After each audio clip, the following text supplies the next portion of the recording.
Magandang araw sa inyo, sa ating kababayan.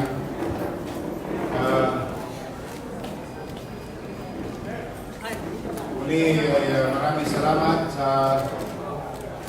pananatili ninyo dito sa Bulwagang Bayan. At in line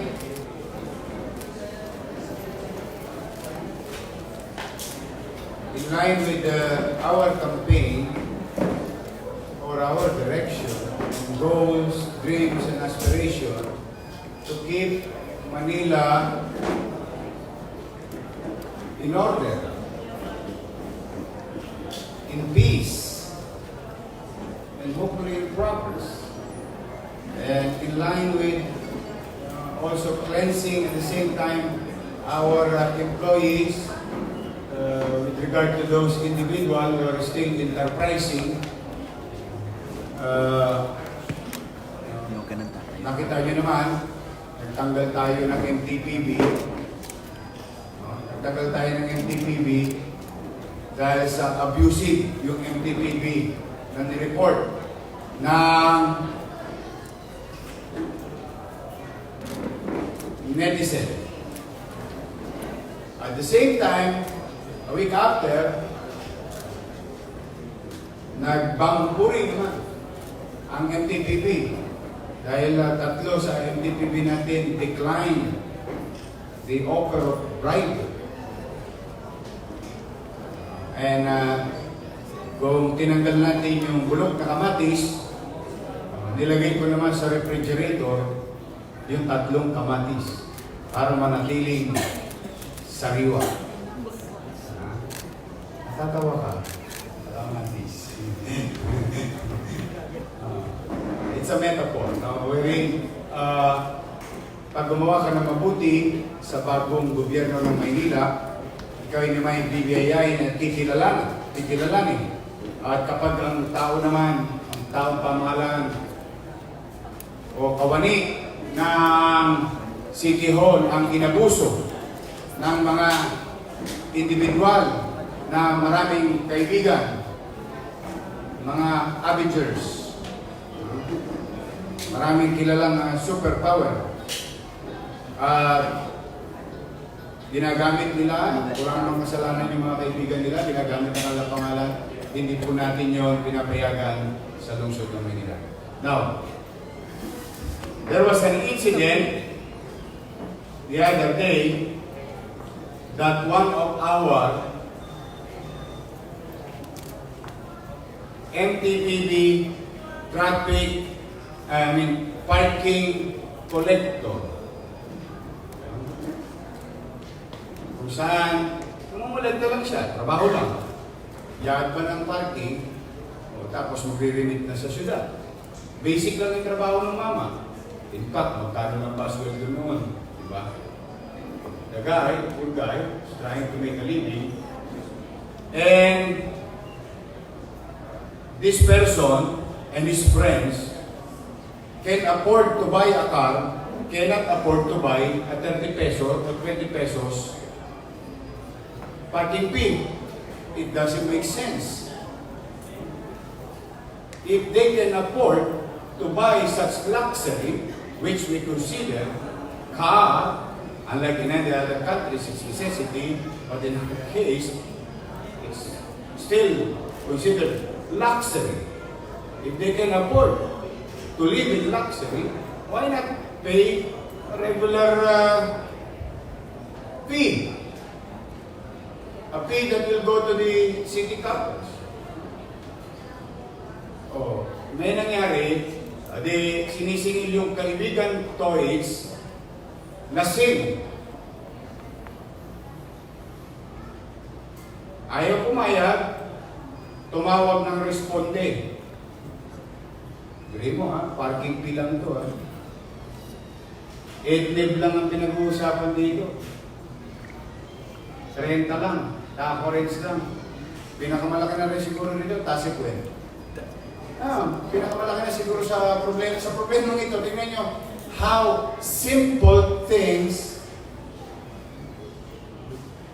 if parang pinagkikibit balikat mo lang, o ito ngayon na resulta. Nagkukwentuhan tayo ngayong araw dito. Ito, tinawagan ng lasing na sinisingil ng parking collector.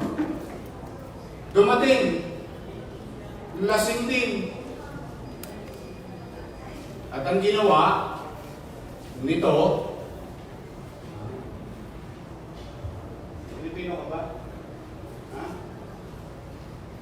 Baka walang posa siya. Ha? Sigurado ka may posa? Ay, may posa. Baka mapegi na naman ako.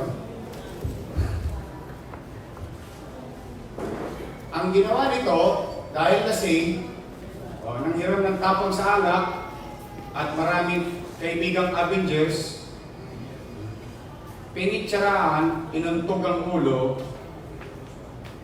sinandal sa kotse, yung pobre namin, parking collector.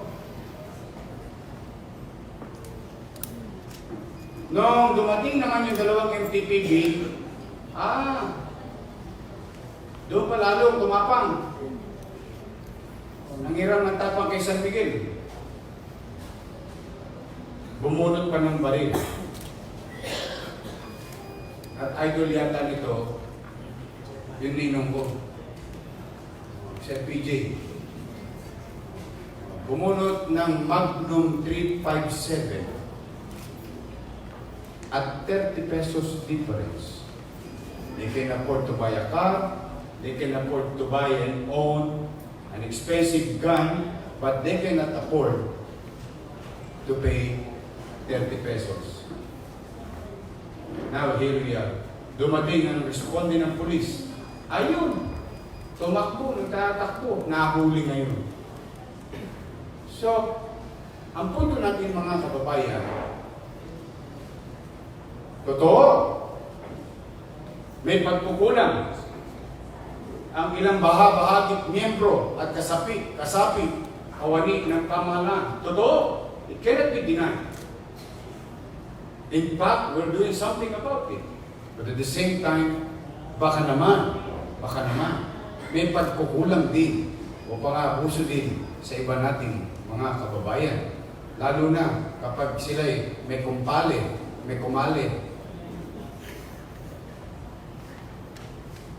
na mga politikong katulad namin.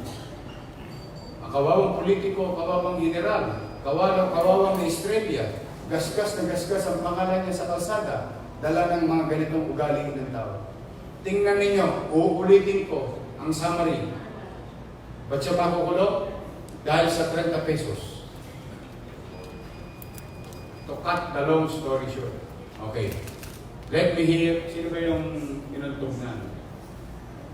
Sino yung inano? Ikaw ba? Ikaw yung ninyang ganito? O sige nga, kwento mo nga. Para ako, brief yung kinuwento ko, mas maganda from the horse's mouth.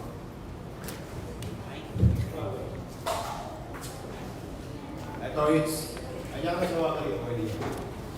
Anong ginawa sa'yo?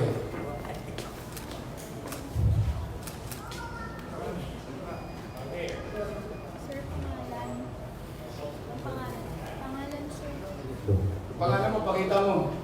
Kaya wala na makakapag-disguise ngayon sa MTPB. Magandang hapon po sa inyo lahat. Sa bulihin natin ngayon. Ako po si Traffic Enforcer Joseph Iwan. Yung kaibigan po ni Sir na ngayon ay akusado ay na-prehend ko po at nakikita ko rin po at tumawag kay Sir at pumunta sa akin at pagpunta niya sa akin ay sabi niya, ayaw ni Mayor ng ganyan. Anong oras na? Sabi ko, 10 o'clock po kami ng gabi matatapos ang duty. 9:30 pa lang po ngayon. Sino po ba kayo, sir? Para malaman ko. Pulis ako. Ginanon agad ako sa kwelyo. Hinampas ako sa sasakyan. Pinasiwas ako ng kote. At yung mga kasama ko pong mga FTTV ay tumulong sa akin. Ayun po, sila At nung tumulong sila, yung isa po yung tumawag ng responde na police. Maraming salamat nga po pala sa Station 11. Napakadali po ng kanilang responde. Less than 3 minutes lang po ay nandun na po sila. Nagkaroon pa po ng car chase. Hinabol pa po nila si Sir. Binunutan po, inangatan po ako ng baril. Akala ko nga po 38 lang. Ayun pala, 357 po yung dala-dala ni Sir. Pagka tinamahan tayo wala na ho talagang matitirang laman. Thank you po. Maraming salamat po sa... Parang gusto mong matikman Maraming salamat po sa suporta ni Mayor, sa mga kasama ko pong MTPP at sa higit sa lahat sa ating mga kapulisan na magaling, mabilis pong responde. Well, una, basta tayo, hindi ka namin kukusintin pag ikaw ng abuso. Pag tayo ng abuso. Pero pag tayo naman ang inabuso ng mga ilang individual, hindi naman po pwede yun. There must be law and order. In a civilized world, in a civilized time, we must be guided by law and order. That's basic concept of governance. Anyway, thank you. Keep it up. Maging magalang kayo lagi, magpakababang loob. Kung hindi nyo rin lang naman titikitan, patawarin nyo na lang. Yeah? Diba, naawa kayo, maging tao kayo. Palagpasin nyo, pero totologisin natin, nahatawin natin, kaya natin hindi titikitan, hindi maganda yun. But congratulations sa Director Dennis Biahe. Sana pagpatuloy ninyo yan, yung ginagawa ng MTPP. Maraming salamat kay Colonel Alinio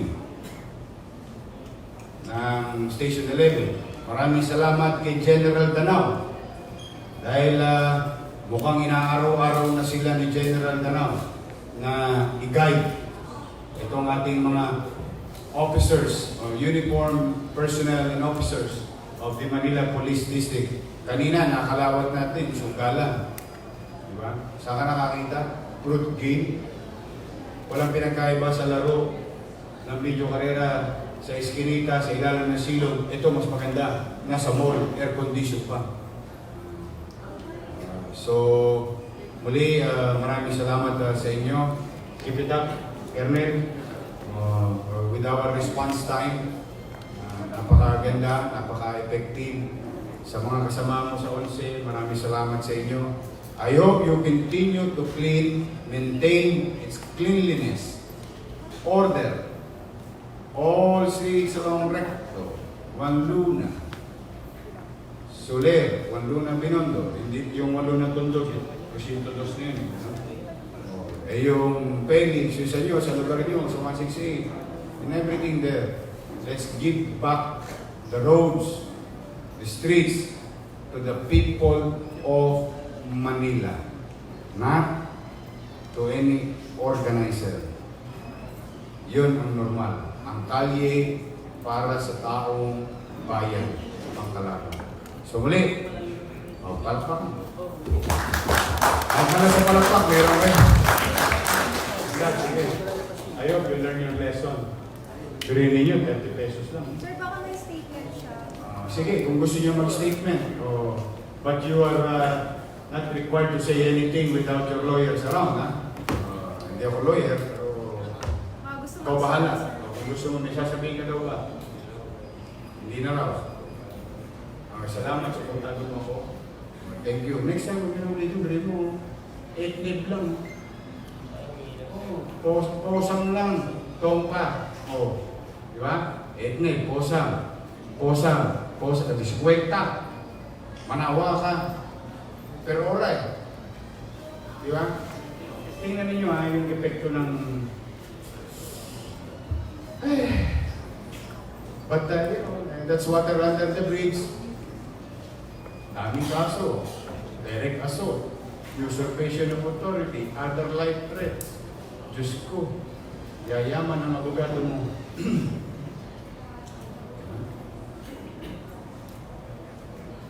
Sige, kayo na mag-usap. Bahala naman. Thank you, Kaya, sir.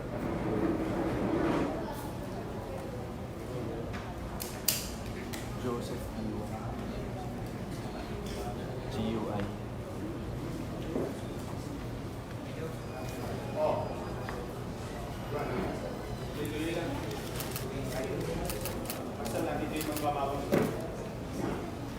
Sige, thank you. Okay. Sila yung dito. This is for me. Update sa hinuli nating arcade. Kanina.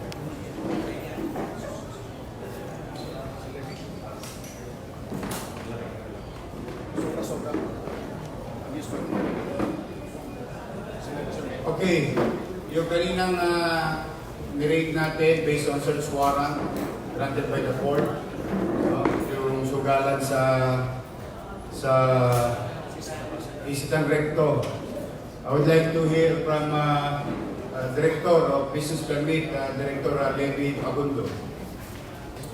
Thank you, Mayor. Thank you, Mayor. Ito po ang findings namin based on the permit issued to this entity. The permit issued is for amusement purposes only. Based on our ordinance 8331 Article C, Section 4D, ay pinagbabawal po yung iba pa. Ito ay for amusement, for pleasure only, para sa mga bata, at hindi po para maging sugalan. So, right after the mayor visited the place, pinapuntahan po agad namin ng mga inspector. We also found out that they are operating 78 machines. Ang declared lang po nila is 15. So, 1.5 against 70 in violation of 63 machines, unlicensed or na walang permit. Mayor, meron din po yung tatlong naroon na nakahanap buhay sa kanila, nagtatrabaho, employees. They also failed to show the necessary permit. Kaya na. Tapos, they only paid, as of now, they only paid the first quarter. So, thank you, Director Agundo. As you can see, mas maraming violation. But let's simplify the issue or the problem. There was a report by netizen of this thing going on in the building. So, I asked General Danao and Smart Head, Special Mayor's reaction team headed by Major Ibay to conduct a surveillance, which we found out during the surveillance na naguhulog ng pera. Tumatama rin ng pera. So that's not amusement, that is gambling. So we asked PAGCOR if they were given such franchise or permit to conduct a casino business-like operation. Wala. Then we filed the necessary search warrant regarding sa premises. So yun na nga. Nakita ninyo, ang amusement, ito yung amusement coins, hindi pera, tatama ng points or ticket, and may corresponding points sa may corresponding product. That's what you call amusement. But piso sa piso, nakita nyo, fruit game. Yung fruit game na giniba natin, so ano pinagkaiba to sa mga video karera? I hope that is a stern warning to any other establishment who are into leasing business like mall. Be sure na yung umuupa sa inyo, tama yung use ng premises, tama yung use ng permit, at lahat sila may kaukulang permiso. Dahil, huwag na kayo lumayo. Si President Duterte nga ang laki-laki na, bilyon-bilyon. Ang PCSO, ipinasara. Bakit? May kalokohan nung natigil yung kalokohan, ngayon, pinapayagan na ulit. Pero logo lang. Pero yung isang function ng PCSO, hindi. So, ibig sabihin, talagang kung yung presidente nga di ba? Ginagawa, bakit naman tayo sa mga local government unit? We just, be consistent with our policy. So anyway, muli, maraming salamat sa inyo. Nakakain na ba kayo? Yes, your question? Yes, please. Sir, clarification. Sure. Kasi malaki po yung pondo na ibibigay natin for students plus yung surcharges and penalties na i-pay. How much po talaga ito, sir? And how many businesses and how many students are we talking about? We're talking about maximum level naman tayo for purposes of computation.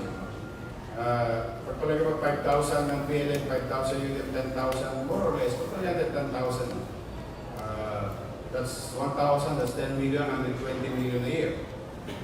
Both colleges. And there's about 4,000, more or less, or about 5,000 K to 12 at 500. That's 25 million a year, most likely. And about 1.1 billion to our senior citizen.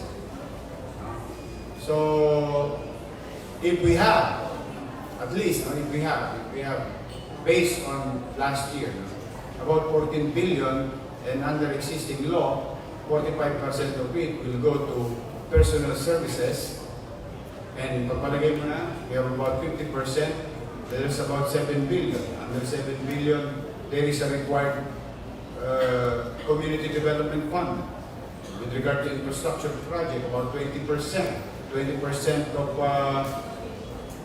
we call this, remaining 7 billion. It's about 1.4, so you still have about 5 billion. So most likely, let's just say, we still have about 3 billion to spend. If we were very efficient, collecting at the rate of 98% to 100, because our rate today with 14 billion is about 72%. If we will be efficient by 8, that's about 80%, and 8% of 14 billion, that is more income for the city. This is now the question on how we are going to be efficient as government, as a city government, and how we are going to address commitment to address the basic needs of our people. And this type of social amelioration stimulus package. I think before we did this, modesty aside, medyo ano namin, ang tawag yan, na rough estimate now. Pagdasal mo na lang kami madali namin. Help us pray that we will be enlightened by God, give us good health and more imagination. Sir, kailan po effective? Yung January. Kasi gagawin namin yung approved ordinance, isasama na namin sa LFC. LFC will convene in a few weeks now. LFC is the Local Finance Committee and will include existing laws and commitments and direction of the new government. Yung policy direction, saan ba talaga pupunta? Anong uunahin? Kaya doon yan ay kakarga sa LFC. At yung LFC, magkagawa ng annual budget. Annual budget will be submitted before the City Council. Hopefully, medyo mabilis ang Konseho ng Manila, headed by Vice Mayor Hangin Lacuna and the Majority Floor Leader, Councilor Joel Chua, who is a lawyer also. So, we are hopeful. I'm always optimistic because anything above zero is positive. Ganun lagi ang consideration ko eh. Sir, on the same ordinance, dun sa fine print ng ordinance, it says na it will be disbursed through ATMs. Tama po ba? Yes. Sir, We will try to make it. Ito yung, kaya ko siya i-ATM. Dahil pagka gustong ibigay, maraming paraan. Pag ayaw ibigay, wala pang halalan. Mayor, Kasi pag ATM, kahit na yung nanay mo, senior citizen, nahirati sa karamdaman, hindi na niya kailangan pumunta sa sports complex, bumangon. Pipilang 3 oras, 4 na oras, para makapitan lang yung 500 piso. na pwede naman may bagong teknolohiya. Sir, in a nutshell, easier? How would you say it, sir? In a nutshell. 6,000. Bakit ATM? Ah. Sir, bakit ATM? In a nutshell, mas mabilis? Mas One, malinis? yung corruption, mawawala. Kasi may mga balita nung araw. Halimbawa, senior citizen sa barangay, 100. Ang nabigyan, 50. Ang nirimit sa siyudad ng Manila pabalik, 100. Yung 50 may pirma. Yung 50, hindi na pala nag-exist. 6 na pina pa lang sa ilalim ng lupa. Kaya nga sabi nyo sa senior citizen, bakit ako? Buhay pa. Wala. Hindi na pabilang. Ito, patay na to, ba't nakapirma? So these are spillage of resources. I mean, we really wanted to be efficient in such a way. And more so, being efficient, mas kapaki-pakinabang in terms of ginhawa. Ayaw na ayaw ko kasi, mahirap ka na, ginagawa ka pang timawa. Masakit sa akin yun. O kung gusto ko tulungan ng pamahalaan, total, tutulungan na rin lang naman ako, tulungan na ako. Totoong totoo. Hindi na kailangan konting keyboard, picture taking, pagkabot ng 500. Those are the days of old trapos, old politician. Konting keyboard, picture taking. O, tatapong ba yung basura? Sino sa mayor?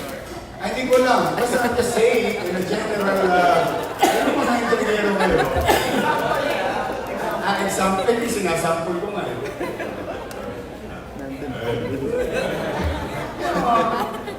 I think this thing should stop. If really wanted to serve, people will know it. People will know without our names there. We're really trying to, well, I cannot say that change will come overnight. But, kaya ko kababaang loob na ako'y nakikisuyo sa ating mga mamamayan, buong kababaang loob na humingi ako ng tulong na sana tulungan niyo na ako dahil hindi ko naman talaga kakayanin mag-isa. Gusto ko, nakita niyo usapan natin sa trackers kahapon. Ako pa nakikiusap sa kanila. Kasi gusto ko simulan yung ibang way ng paggobyerno na bibigyan muna kita ng pagtitiwala bilang mamamayan na baka sakali kahit nakatalikod ako bilang pamahalaan, susunod ka sa mga lituntunin, hindi na kailangan isinisita ka. So, ganun din sa paggobyerno ng public service. Hanap tayo ng paraan na kung saan ang ibinibigay natin ginhawa, hindi politika. Mayor, Yes. sumat lang tayo sa financial policy. Yes. Saan hugutin, sir, yung pondo para dito sa social amelioration program? There will be new funds for next year. That's why we are very specific in saying, while it is true that it is now a law, I even sign it, but there is a premise that we can implement this next year because I cannot implement such, although nagmamadali ako makamtan na ito ng taong bayan, pero I'm being fair also sa mamamayan, na, you know, I'm operating in an old budget, in an old direction, and this is now the new direction come January 1. And hoping that by the time na-aprobahan ng Museo ng Maynila yung 2020 budget. Saan, sir, galing? Sa taxes? Yes, taxes. Pag sinabi mo naman, ito na sunod ko yung tanong, nagbabaho kayo ng buwis. Yes, that's why we're going, as sagot dyan, we are going to be very efficient. Like for example, let's just say, what types of approach when you say that you are going to be very efficient? Oh, diba there is a law, the law says 3 days, dapat lumabas ng permit. We did it in 1 day. ARTA said, yung red tape, dapat mawala. 11 steps, 8 windows, in 1 window with 3 steps. So, with this, through the help of Director Levi Pacundo and Licensed Division Chief Attorney Paul, kung sila'y magbubuti, matataas namin ang kita nang walang itinataas na bayad. Ayun. We really have to try. We really have to make extra effort. And I think we owe it to our commitment to the people of Manila. Sir, on 8566, magkano yung expected losses natin for waiving It's not a the loss. Because, ganito yan. I may be wrong, but I think COA, auditors, and accountant na lang will agree with me. Yan yung sinasabi ko sa'yo, 1,000% times 0 is 0. No. True, we have 1 peso collectibles. Tapos ang penalty surcharges, 33 pesos na. May 33 centavos. So we are about to collect 1 peso and 33 centavos. But in our books, ito ang tawag ng utang sa tubig.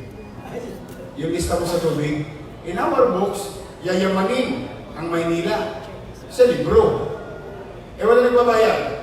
Nga. So what we're saying is that I would rather collect 1 peso, erase 33 centavos, napagaan ko na yung katayuan ng pagbabayad, nakakolekta pa yung syudad ng Manila. O, edi may pamili na ako ng paracetamol. May pamili na ako ng amoxicillin. Ngayon, posibleng mangyari, ang binibigay namin, tugmulo dun. Pag masakit ang ulo, yung tugmulo mo dun. O pag may lagnat, yakapsul. O antispirin. Why? If you lack funds and running medical care or healthcare program, it needs funding. And I'm trying to be practical about challenges of the city. There is a financial challenges, whether they deny it or not, let the natural course of i-apply nila dyan. But facts are facts. Now, that's why ang goal namin, huwag magtaas ang buwis, ease yung business, i-cushion yung payment, and everything, but it boils down to how we are going to perform as bilang kawani ng pamahalaang lungsod ng Maynila. Yun ang dapat itest sa amin ng challenges. Our ability to govern, our ability to perform, to reach the goal. Yun ang challenge. Instead of the easiest way to do it, those type of challenges, which is mahirap, don't get me wrong, is to raise taxes. No, I think that's wrong. Tingnan muna natin, ano ba yung nasa harapan natin? Saan ba tayo nagkukulang? Anong porsyon ang kaya natin? Anong porsyon naman ang partisipasyon ng taong bayan? Sir, 4.4 billion pesos na naiwan na utang. Kaya ba siya in 3 years mabayaran with that strategy? Well, basta tayo magbabayad ng utang. And to be serious about this, don't go further. Don't go further. Just look at behind you. With all honesty, yan, nakita niyo yan? Ito walang exaggeration. Total, doon na tayo sa bayaran ng utang. There is an obligation left by the previous administration. Kahit ano pa sabihin niya. Ito, factual na to.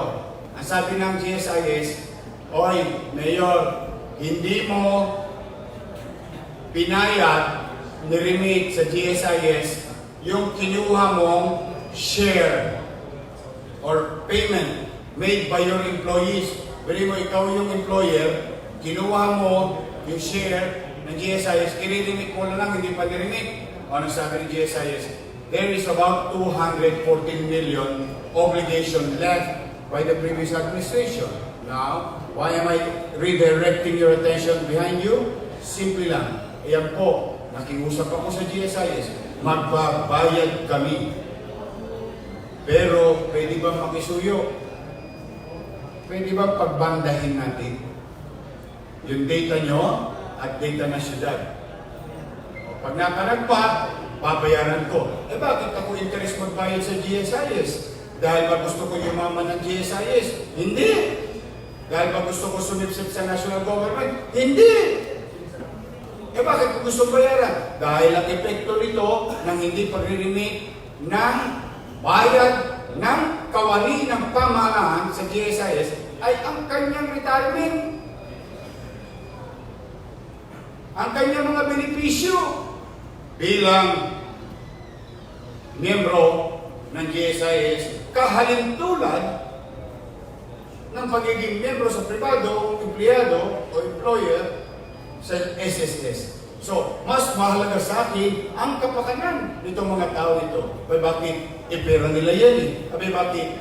Pinaghirapan na nila yan eh. Abay, bakit? Bagay lang na dapat nilang makamit ang benepisyong kanilang pinaghirapan. Ngayon, kung ibang alkalde nung araw, mas una sila nagbabayad ng mga commercial contract para meron si Edith para si Pati. Style nila yun. Tawag dyan SMB. Style mo bulog. Ako hindi. Tao muna. Kung pinangangalagaan ko ang tao at mamamayan ng lungsod ng Maynila, ganun din ang pangangalaga ko dahil tao din ang mga kawani ng City Hall. Pantay lang. Kaya nga sabi ko sa inyo sa Maynila ngayon.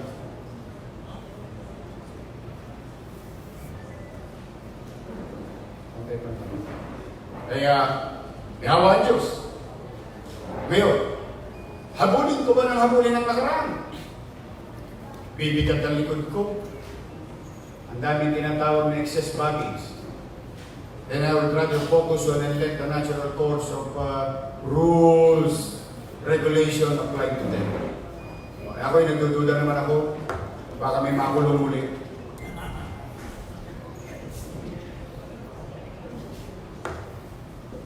Hindi na ako may sabi niya. Yan ang sad state. But, these are, thank you for your interest. And I'm happy when you raise this type of question because this affects our people. And I'm happy at least, I hope I always answer you in a manner that it is more practical and just.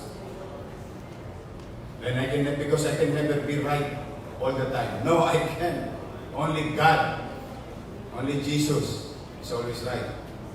But me, I will never, but I will always be just. Lagi akong magiging makatwiran sa lahat ng kakaharapin namin. Suliranin. Yes. Mayor, paano po pala yung order yung withdrawing all licenses and mayor's permits sa mga PCO out? And then, automatic, ibibigay din natin pabalik.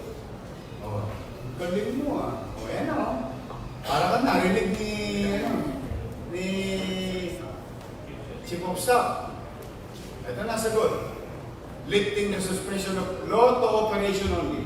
Bakit? May sinabi ng Presidente, a law to operation only. O di, yung STL, ano ba yung STL? Small town lottery. Akala ko tulong.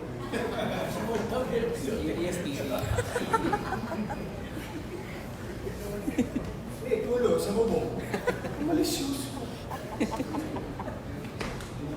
Julius, ha? Hindi ka talaga lumakit sa kali, ha?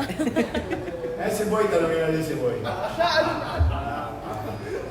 Ang mga antigo, eh. Ito na. Ito ang sagot sa katanungan mo. Yan, kaya. Galing mo, ha? Nag-uusap kayo, ha? We just keep it simple lang. Matter of governance, matter of, aligning or putting, talaga, tama yun eh. Yung certain lang, there's certainty, Certain. Okay?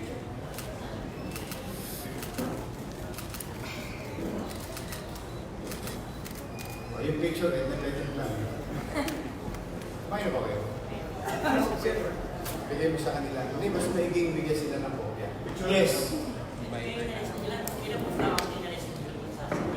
I think we have a handful of individual. Awawa naman. Siyempre, Ateliera, staff, and the machine operator. You see, hindi ko marami pang involved dyan. Ayaw ko na pangunahan ng polis. Pero yung mga bata kanina medyo pinahirap.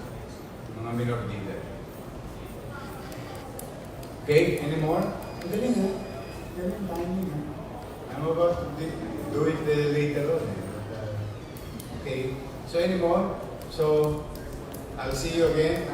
Thank you very much sa inyong lahat. Maraming salamat sa pagsasagat po ninyo. Muli! Sir, Yes. may gagawin ka pang kasunod. Suko ka na? Tatanong sila sa akin natin. What's mga advisories? Basta we'll keep you posted. So far, pahinga muna kayo. Tapos yan, suko na kayo. Hindi, pero sa totoo na. Tayo, total kwentuhan na lang. Kasi problema ng pinigo. Kaya ako parang sinisilihan. Hindi ako mapakali. Kasi kawawa yung pinigo.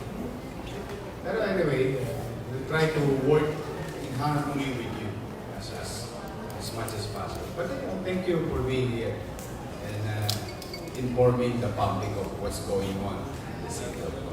So anyway, thank you. I'll see you. Papahinga na nga kayo. Sige. Sige. Thank you.